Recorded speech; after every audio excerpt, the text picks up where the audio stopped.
Have you ever faced racial profiling in person or seen it happen in real life or on social media? Chances are you've probably seen it happen and you just didn't know about it. I personally have faced racially profiling in school at my early ages, not so much now, but it still is an important matter to me, especially at times like this.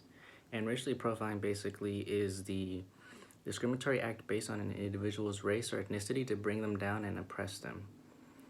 In this speech, I will introduce my policy, which is to have classes from middle school to high school mandatory for students to take at least one course based on racism or racially profiling.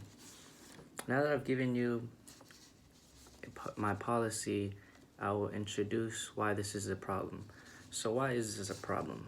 With the pandemic going on and the coronavirus, there have been more discriminatory acts towards the Chinese American community. And based on the article, Spit on, Yelled at, Attacked, Chinese Americans Fear for Their Safety, written by Sabrina Tavernese. In the article, she states that Chinese Americans often just go out in their daily lives and they're verbally harassed by random people, and they often say racial slurs and like call them really nasty names.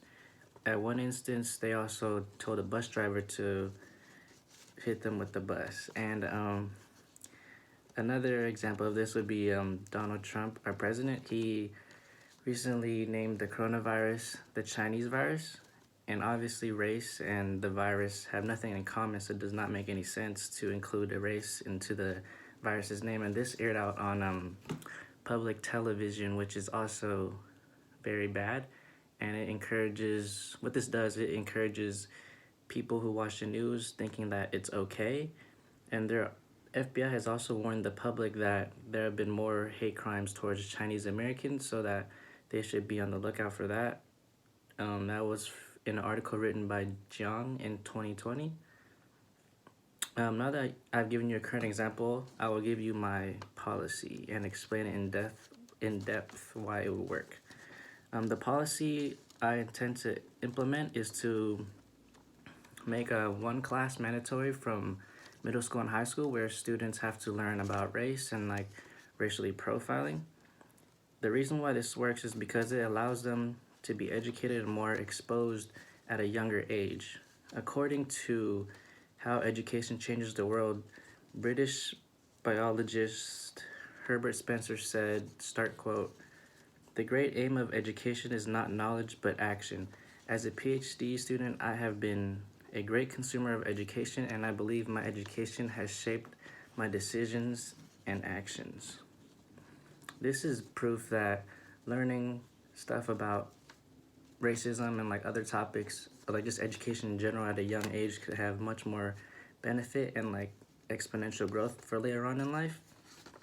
And now, moving forward, I want to provide you some solutions that an individual like you could do. So first, if you're just an individual looking for change on the topic or on the situation, you could start by being vocal or educate people.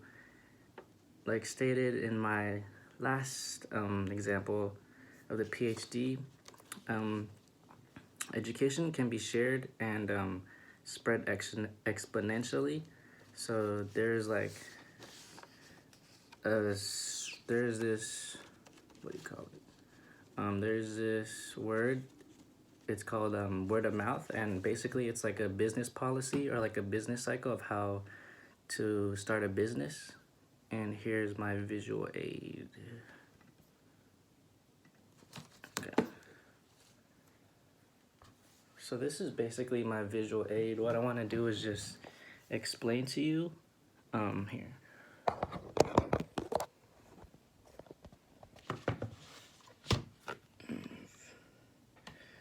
Okay, so basically it's the word of mouth.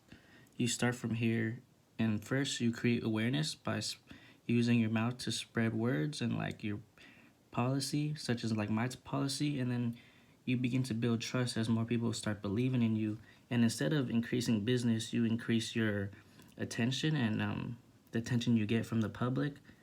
Then next, you create loyalty.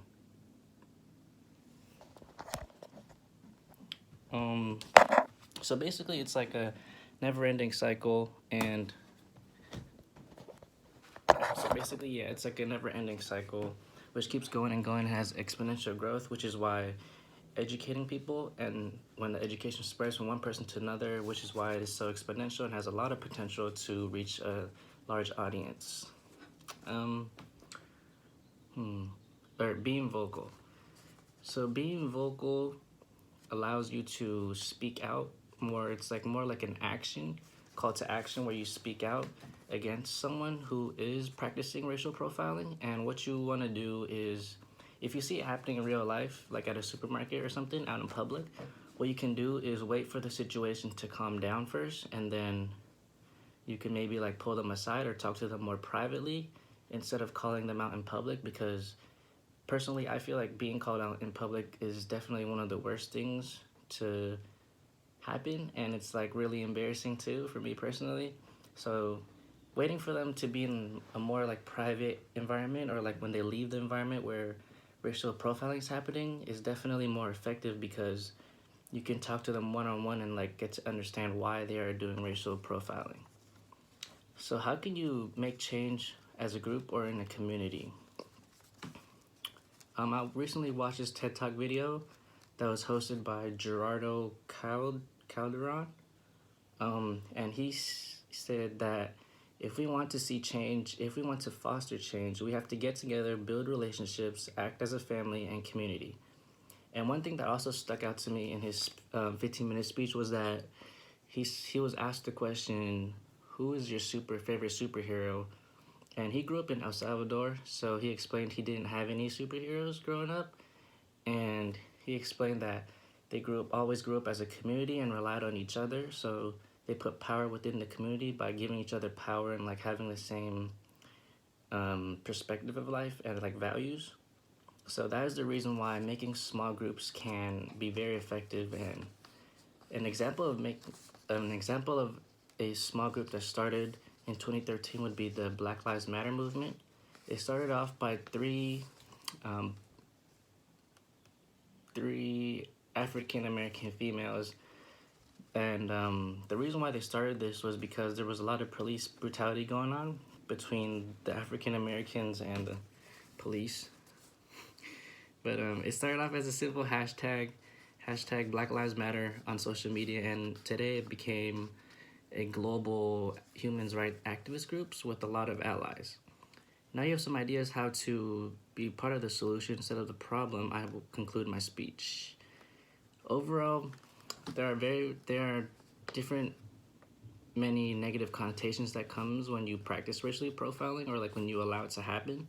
So what I want you to do moving forward is to support my policy, and if you ever see it happening, you can be vocal, educate them about it, or even start small groups in your community to ensure that everyone in the community feels safe.